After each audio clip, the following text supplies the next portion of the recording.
कभी सोचा है कुछ लोग हर बार हारते क्यों हैं? क्यों उनकी मेहनत दिखाई देती है पर नतीजे नहीं?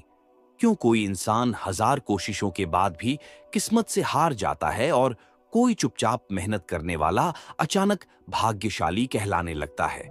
इसका जवाब नसीब में नहीं, एक रात में छुपा है। वो रात जिसने एक लड़के की जिंदगी बदल दी। ये कहानी उसी रात से शुरू होती है।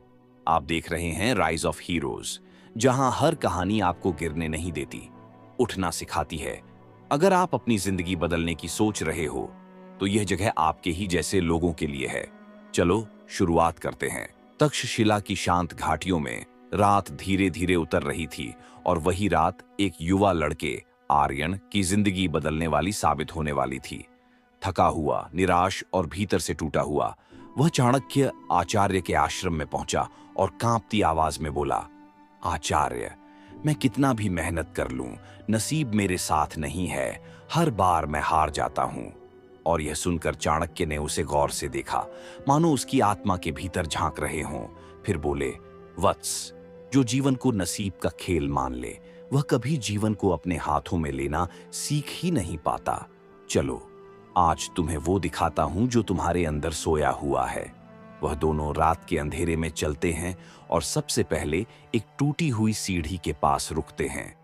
चाणक्य कहते हैं, लोग इसे देखकर रुक जाते हैं, पर कुछ लोग पैर रखते हुए रास्ता बना लेते हैं। रुकावटें नसीब की देन नहीं, दृष्टि की कमी है। फिर वे नदी किनारे जाते हैं, जहां चांद की रोशनी पानी पर चमक रही थी, और चाणक्य एक पत्थर उठाकर पानी में फेंकते हैं, जो तेजी से डूब जाता है, और कहते, पत्थर इसलिए डूबा क्योंकि भारी था। जैसे मन शिकायतों से भारी होकर डूब जाता है। यदि मन हल्का हो जाए तो हर इंसान तैर सकता है, चाहे नसीब कितना भी कमजोर क्यों न हो। वहां से वे आगे बढ़ते हैं और एक अधूरी मूर्ति के पास खड़े होते हैं। हथौड़ा और छेनी धूल से ढकी हुई है, और चाणक्य शांत स्वर में कहते, इस मूर्ति को बनाने वाला शिल्पकार बहुत प्रतिभाशाली था, पर उसने मेहनत आधे रास्ते छोड़ दी। याद रखो, अधूरा प्रयास अधूरा नसीब बनाता है। और ये शब्द आर्यन को भीतर तक चीर जाते हैं, क्योंकि उसे एहसास होता है कि उसकी मेहनत भी अक्सर बीच में टूट जाती है। फिर वे एक विशाल पुराने पेड़ के पास पहुंचते हैं, जिसकी जड़ें जमीन के अंदर गहरी और मजबूत फैली हुई थीं। और चाणक्य आकाश की ओर देखते हुए कहते, लोग पेड़ की ऊंचाई देखते हैं, उसकी छाया देखते हैं, फल देखते हैं, पर कोई उसकी जड़ों की मेहनत नहीं देखता। नसीब ऊंचाई है, मेहनत जड़ें हैं। बिना जड़ों के ऊंचाई कभी नहीं टिकती। और उसी रात आर्यन के मन में एक शांत क्रांति शुरू होती है। वह सोचता नहीं, बल्कि बदलने का निर्णय लेता है। अगली सुबह से आर्यन की साधना शुरू होती है। भोर से पहले उठना, अग्नि के सामने ध्यान करना, शास्त्रों का अध्ययन, धनुर्विद्या का अभ्यास, अपनी गलतियों की डायरी लिखना, दिन को समझदारी से बांटना, अपने डर का सामना करना। साल दर साल, मौसम दर मौसम, वह तब की तरह खुद को ढालता जाता है। उसकी हथेलियां कठोर हो जाती हैं, मन शांत और नजर तेज। धीरे धीरे उसके भीतर का भटका हुआ लड़का खत्म होने लगता है, और उसकी जगह एक मजबूत, अनुशासित और जागरूक पुरुष पैदा होता है।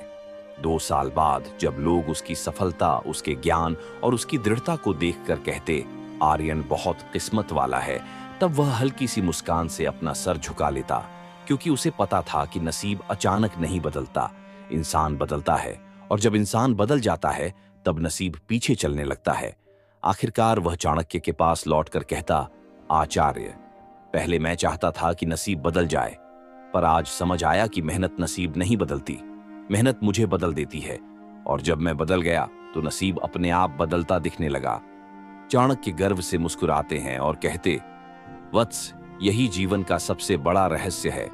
भाग्य ऊपर से दिया हुआ कोई उपहार नहीं, बल्कि भीतर से पैदा की हुई योग्यता है। तुम जितने योग्य बनो, भाग्य उतना विनम्र होता जाता है। और उसी क्षण आर्यन समझ जाता है कि दुनिया में नसीब नहीं, बल्कि निर्णय, अनुशासन और निरंतर संघर्ष इंसान को वहां ले जाते हैं जहां लोग कहते हैं किस्मत वाला है। और यही सच है, नसीब कभी अचानक नहीं बदलता, हम बदलते हैं, और नसीब हमारे पीछे बदलता हुआ दिखाई देता है। इस दुनिया में कोई भी इंसान किस्मत वाला पैदा नहीं होता, वह किस्मत वाला बनता है अपने दर्द से, अपनी जिद से, अपने अनुशासन से।